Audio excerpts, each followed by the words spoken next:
Alright, good morning, guys. I am going to, now that I finally have time to do this, I am going to do a little walkthrough of what I think is a really cool car that I decided to throw together on here one day. Something that I really enjoy doing with games like this is I like to um, obviously keep simulators as realistic as possible. That's what they're for, they're simulators. If you don't do that, kind of defeats the purpose of a simulator. You might as well go back and play an arcade game like Need for Speed or something like that. In my just my opinion though. I threw together a really cool JZX90. Tried to keep it as authentic as possible as far as um, those really stylish, cool, low VIP street cars that you see thrown around over at like Oi Wharf and stuff like that over in the streets of Japan. And you might see them over on some of the other courses as well at some of like the big VIP days and stuff like that, or X days where they have just a JZX only day. Um, Stuff like that. So I wanted to keep this really authentic. That means, I did everything down to it doesn't have cheater lock. I did as close to a OE Ackerman setting as possible. I did the super low stiff spring rates. Went through and I obviously got the dampers and everything nice and fine tuned. I tried to represent, some stock-ish sway bar settings, things like that. Just a really basic VIP street car. And what I wanted to do is instead of just giving this tune out, what I like to do is I want to explain to people why I've set these things up the way I have, so that you're not sitting here wondering like, whoa, why didn't he set it up like this, or why didn't he put this much steering lock, things like that, or this would be easier to drive if it had this much steering lock, or if it had this setting put this way, stuff like that. I tried to keep this authentic, so I wanted to walk everybody through the setup that I put together on this car. So let's get started on that. Um, Obviously, the spring length, um, I have it as low as functionally possible while still keeping it aesthetically pleasing. Um, it's one of my big complaints with this game still is, the spring length is, correlated together with obviously it's the length of the spring, but it also affects the preload of the spring and how much travel you have and things like that. It's something that I really hope that they update later on and they really separate the ride height from the actual length of the spring. That will make a huge difference in tuning and stuff.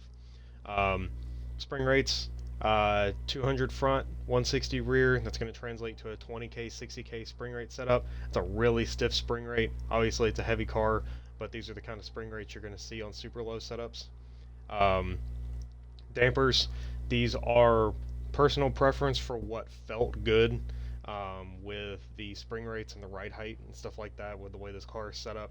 I have you can obviously see the fast damper settings. They're set at the max for the bump stiffness.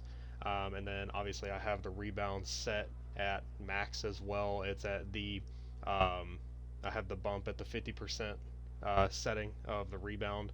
Like I've talked about in the past, usually keep your dampers in between 50 and 80%. Keep the bump between 50 and 80% of the rebound setting.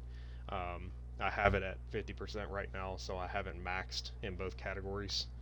Go over to the regular dampers. I have the front dampers obviously set a little bit lower than the rears. Has a stiffer spring in the front. So to counteract that, I want a little bit softer damper so it travels fast. And you'll notice that I have the rebound set decently lower difference-wise from the bump versus the rear. There was a video that was shared in one of the groups yesterday that explained this really well in the Car Expo community group with why the a lot of the Japanese style, the way that they set up their suspensions and stuff, they like to keep their front rebound just a little bit higher than their bumps, so it makes the front end unload quicker. This goes with some of their driving styles and stuff like that, with how their aggressive flick entries on Mahon and stuff like that. And if you go watch some of those videos, there is a good group of guys on YouTube that really break those videos down and explain why they have this set this way, and why their rake is set so high, and why their dampers are set this way, and why it's kind of unorthodox from maybe something that you see in other cultures in America or Europe or stuff like that. So feel free to copy the dampers. You can obviously tweak them as you want. I know everybody has different driving styles, different preferences for how their ride quality is and how they want their dampers to react, if they want them slower or faster. So let's jump over to the alignment. The alignment is the important part here. This is a very standard street alignment, not just something in Japan. It's something that you're going to see on cars anywhere. That has just a really ideal, good, street-friendly drift alignment. The front toe is obviously at -0.6. That's toe out. Just gives a little bit of static toe out to always keep that that leading wheel counter-steered, quote-unquote. Even when the wheels are straight, when you're mid-transition, it just keeps the front end ahead of the rear to make sure that the rear isn't, trying to run in front of your front end, and you're spinning on the back half of your transitions. Rear toe, +0.4, it's towed in.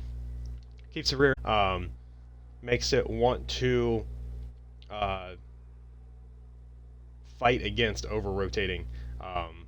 You're leaning your weight down on that leading wheel in the rear, and when you have it towed in like that, it kind of helps push that side of the car back in, especially getting on throttle, but as well as lifting off and things like that too.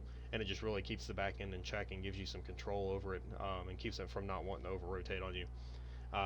Camber, the front camber, obviously set at -4 for a reason. I like to keep camber in between like -3, -5 on just about any car. But again, really street friendly alignment setting. -4 isn't a lot of camber. It's a lot compared to a regular street vehicle, just a regular road going manufactured vehicle. But -4 isn't an excessive amount of camber. It is a ideal friendly amount of camber to make sure that you can still keep a good tire contact patch as your wheels are straight. So as you're driving and stuff like that, it doesn't feel all loose and understeery and stuff like that, and it gives you a good feel as you go through your transitions and stuff too. Rear camber, solely aesthetic and just keeping it as authentic as possible. You're gonna have some negative camber on some of these VIP cars. A lot of them usually don't go to the lengths of doing all of the different arms and stuff like that in the rear. Some do, some don't. It depends on their budget. But normal amount of natural camber that you're going to get as you lower these cars, kept it around -1.5. Some cars will obviously get more, some get less. I know, like my Lexus that I drive every day, when I got it on the coilovers, I went from like a half a degree of negative camber in the rear down to like -2.5. So depends on the geometry of each vehicle. I kind of went right in the middle with a -1.5. The roll bars, try to keep it kind of OE sway bar feel, as far as they're going to be thinner bars. They're going to have more flexion to them, stuff like that. So you're going to get a little bit more body roll, but with how stiff everything else is in the suspension, you can't really feel it. So this is just kind of one of those authenticity things, with messing with just trying to keep everything, some of the parts more factory. Sway bars aren't like uber necessary when you have these just insanely stiff suspensions. You're not going to feel a lot of body roll to begin with. So a lot of those guys, they'll just keep their factory sway bars in just to keep the suspension tied together, to keep the car under control. Obviously, factory sway bars, you naturally have a smaller sway bar in the rear because you typically have less weight in the rear, so you don't need as stiff of a bar. So smaller, thinner bar in the rear, a little bit thicker one in the front, and as natural. So I just went with a 50/40. You can play with this as well. These aren't, set in stone things, but the main thing that I wanted to give everybody is the alignment specs. The alignment specs is the authentic part as far as doing these street builds. This is the biggest thing over here. 6.5 degrees of camber. Totally normal. I don't have a real JZX90, so I can't tell you what the actual factory caster angle is, but in between 5, 7, 8 are going to be your standard caster angles for cars like this. I know my Lexus has like 9.5 degrees or 9 degrees, something insane like that after I replaced the bushings in the front, and I upgraded those to a different lower control arm bushing and stuff, and I got some caster gain on that. But I went with 6.5. I prefer the mid-higher caster angles. I just like the way it feels. It feels natural to me. It feels natural through the wheel. It's, caster angles for a real car. The Ackerman. I'll go ahead and explain this. I went through the other day and experimented with the Ackerman on this game just to try and break it down. And, at some point, I'm sure I can throw a little chart together or something, but it's not super complicated. I've obviously gone over how the Ackerman on this game, the value that they use to represent it is flip-flopped from how Ackerman is discussed in real life. Ackerman in real life is discussed in degrees, not percentages. In this game, they use percentages, and it's backwards. So 100% Ackerman is 0 degrees of Ackerman in real life, which is what you see out of the box with most angle kits and stuff like that. Keeps those front wheels pointed exactly the same as far as how many degrees of lock that they have, and then as you add degrees of Ackerman, or as you lower the Ackerman percentage on this game, you're going to have that difference in toe. Dynamic toe change. So your leading wheel that's turning out is going to gain more toe, and then the trailing wheel is going to lose steering lock from the toe gain as well. So it's going to cause that rear wheel to drag and stuff like that, like I've discussed before. But obviously we're not doing 100% on this because I'm trying to simulate not having a lock kit. This is just going to be a representation of some of those steering modifications that you'll see with, like tie rod spacers and, shaving down bump stops on the back of your knuckles, stuff like that. 70% on that is pretty close to what I could tell as far as an OE Ackerman angle. Go through and explain this really quick because I got off topic there a little bit. From what I can figure out on this game, every 10% of Ackerman is 1 degree of Ackerman as it would be set in real life. So when you put it at 100%, you have 0 degrees of Ackerman. Every time you take that down 10%, you're going to be adding a degree of Ackerman, which is the correct terminology for that. Something I hope CarX updates in the future, and so there's not this confusion with Ackerman and stuff. Because I know a lot of people think that when they put the Ackerman down to 0% on this game, that is the 0 Ackerman that they hear about with real drift cars and stuff. So hope it's something that gets updated in the future, but if they don't, that's okay. Best thing that people like me can do is just spread the word and explain the difference. Other big thing, steering angle.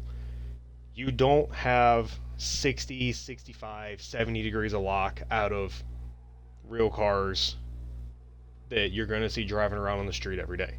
You just don't. You're going to see somewhere between 33, maybe 32% is some of the lowest stuff I've seen.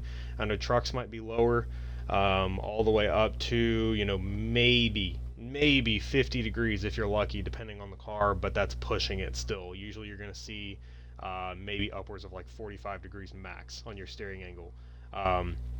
As you do those little modifications with, like tie rod spacers and rack spacers and shaving down bump stops, things like that, you're going to add just, a couple degrees of steering lock with that. So I went with just a friendly 48 degrees. I'm not 100% sure what the factory lock is on the JZX90. I didn't get that far into it, but 48 degrees is kind of a rough area as far as just modified steering lock with factory suspension parts as far as your knuckles and stuff like that. Um, so this is a just keeping it authentic. Um, Another really cool thing is, this is something, like you guys in the car wheel community, I'm going to be adding this to the group so that everybody can, watch this and drive this setup and really get a feel for what it's like to not have that cheater lock that I know a lot of people are spoiled to. This car arguably is harder to drive than most of my other cars because most of my other cars I just have the angle kit on them. So they have, 58, 59, 60, 62 degrees of lock on them. So you can steer out of just about anything. And you can be a little bit lazier with, how hard you throw your car into certain corners, how much angle you can get away with, things like that. Cars like this, these street cars with just these modified um, steering angle bits and stuff like that, they require a little bit more diligence. You can't rotate the car too far or you're just going to spin. So it's really, really good to learn with something like this so that you really get an understanding of vehicle control, throttle control, braking control, when to do things, when you shouldn't do things. Especially throttle control. This car teaches a lot of throttle control because it's not it's not a ton of horsepower. Obviously, can't turn it down too far in this game because of just how they have the baseline set for the engine. It's at like 480 horsepower, which is a pretty cranked up JZ, even for a street car. But like I said, it still requires a bit of diligence as far as driving. Uh, Really good way to learn, throttle control and stuff like I was talking about to keep the wheels spun up, but to keep the suspension loaded in a friendly way to make sure that it's not, unloading and then trying to reload back down on you and trying to kick the back end around really quick when you're not expecting it, and then you don't have the steering lock to catch it, so you're just whipping the car around. So, really good car. I encourage people to go drive it. Just to get a good feel for what these, not cheater lock, built drift cars are, kind of going to feel like. They're going to feel closer to something like this, just a regular everyday car that you're going to be getting into. Especially starting off with drifting and stuff like that, just doing basic budget mods before you go out on track. Jump over to the wheels real quick. 18s, tire widths. Pretty standard tire widths that you're going to see. 235 front, 265 rear. Tire pressures, I have it at 220 and 193, which is equivalent to 32 psi and then 30 psi in the rear. We have the 100 adhesion tires on it. These are going to be equivalent to, like a 400 treadwear, ATR Sport 2, things like that. Just a standard performance street tire that you're going to see on a car like this. Wheel track, I did solely aesthetic settings for the wheel track. Obviously, I wish I could get the front end, like maybe a centimeter lower, but it's okay. I'll get over it. But obviously, trying to keep the rear fitment on point. You got that little bit of a flare in there. We get that nice tire tuck up in the fender, stuff like that.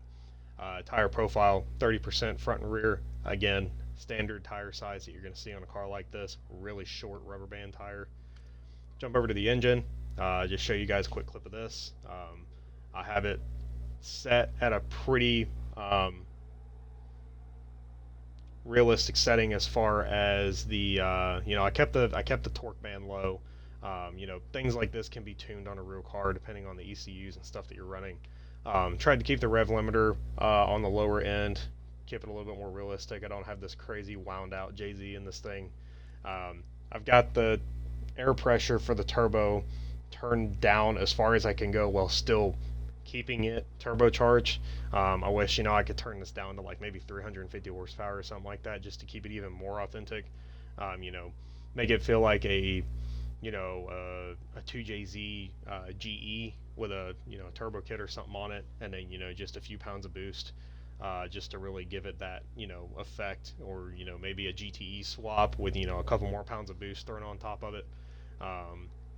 but we're stuck at 480, so that's okay. Still a really good power band. It's really smooth, really responsive. So I think you guys will enjoy that. Transmission, have the diff lock at 0.9, like I've talked about in the past. That's a standard locking percentage for a two-way LSD that you're going to see in these drift cars. I don't have it at 1. 1 simulates a welded diff. I don't prefer the feeling of a welded diff, and I don't prefer welded diffs in real life necessarily, because you're missing out on the technique of learning how to control the locking and unlocking of a differential, to really make the car bite forward in drift. It's something that you'll see Naoki Nakamura and stuff, some of those guys use. Naoki's throttle technique is part of him controlling those clutch packs in that LSD, to make the clutch lock and unlock at a rapid pace, and this is where he gets a lot of his speed and forward bite from. So I put it at 0.9 because they have their simulated limited slip differentials in this game. 0.9 is a realistic setting for that, for what you're going to see in a drift car. You're going to try and get as much lock as you can to keep those rear wheels spinning at the same amount of speed, both accelerating and decelerating. But you have that neutral zone in the middle where those clutch packs are unlocking. So you're getting that push forward out of the rear end as well, as you're lifting on and off throttle. Final drive, I did a 440 rear end. Went higher on it because it's kind of lower power and it's a heavier car, and it felt really good with the W58 gear ratios that I put on this. So I'll scroll over through these really quick, let you guys see those. Obviously the W58 is a 5-speed transmission, so I just put 5th and 6th gear at the same gear ratio. Jump over to brakes. I know brakes are preferential. I keep the brake torque really low to make the stroke of my brake pedal longer, so it's not so sensitive up at the top. It lets me left foot brake smoother. This is also something pretty standard you see all the way up to pro cars that have really low brake torque. I know Chelsea DeNofa's brake torque was really low in his Mustang at one point. He could just about put his brake pedal on the floor, and he would just start to lock that front wheel up, especially when it was lifting off the ground. Bias, I put it at 60%. Again, personal preference kind of thing. I don't like to shove it all the way to the front. I like to still have some brake pressure in the rear as well to keep the car in check, and to let me slow the rear wheels down as well, even when I'm left foot braking. And to keep the front end just from being the only thing that's slowing down. So if I left foot brake and I'm on throttle at the same time, and I might lock the front brakes up, my back end is just going to push around on me and it's going to run away from me.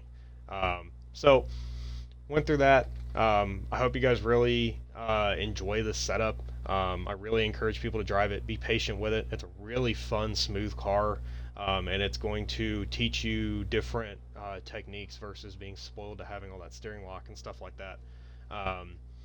So I encourage everybody to drive it. I hope everybody enjoys it. If anybody has questions about it, feel free to ask me. I'm going to cut this stream off and I might start it back up again. Obviously this is going to be going on YouTube as well. Hi YouTube. So jump over to there. Copy this tune down. Give it a try. I really encourage you to do it. It's really cool. It's a really authentic feeling to drive this car around. And it's just really fun. It's a challenge, so it adds a different layer of interest into the game. At least it does for me. It just gives me that challenge, and it's kind of refreshing every once in a while to not just have this easy car to throw around that you're just used to driving all the time. So I hope everybody enjoys it. You can find me on Twitch at TTL Kooky. Obviously you're going to see it here on YouTube. You can find me on Xbox Live under the same name. You can find me and the rest of the wheel guys over at CarX Wheel Community on Facebook. If you have a wheel and you don't know about us and you're on CarX, or if you're interested in getting a wheel, or if you're interested in seeing how CarX is on a wheel and you already have one and you just haven't downloaded CarX yet because you're hesitant, please feel free to join. Please feel free to ask us questions. We have everything in there for you guys so that you can jump right in, go straight to our announcements section, get completely set up before you should even have to ask us a question. But we're always happy to help people. We just encourage you that you try and go through and read everything that we give you guys, read all that information, really soak it in before you start, filling up the group with questions and stuff like that that have already been asked. Then also on Facebook, you can find Team Topline. I'm the co-leader for them.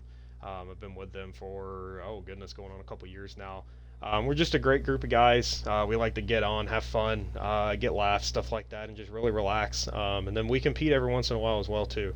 So hope everybody enjoys. Again, grab this car, grab this tune, download it, have fun with it.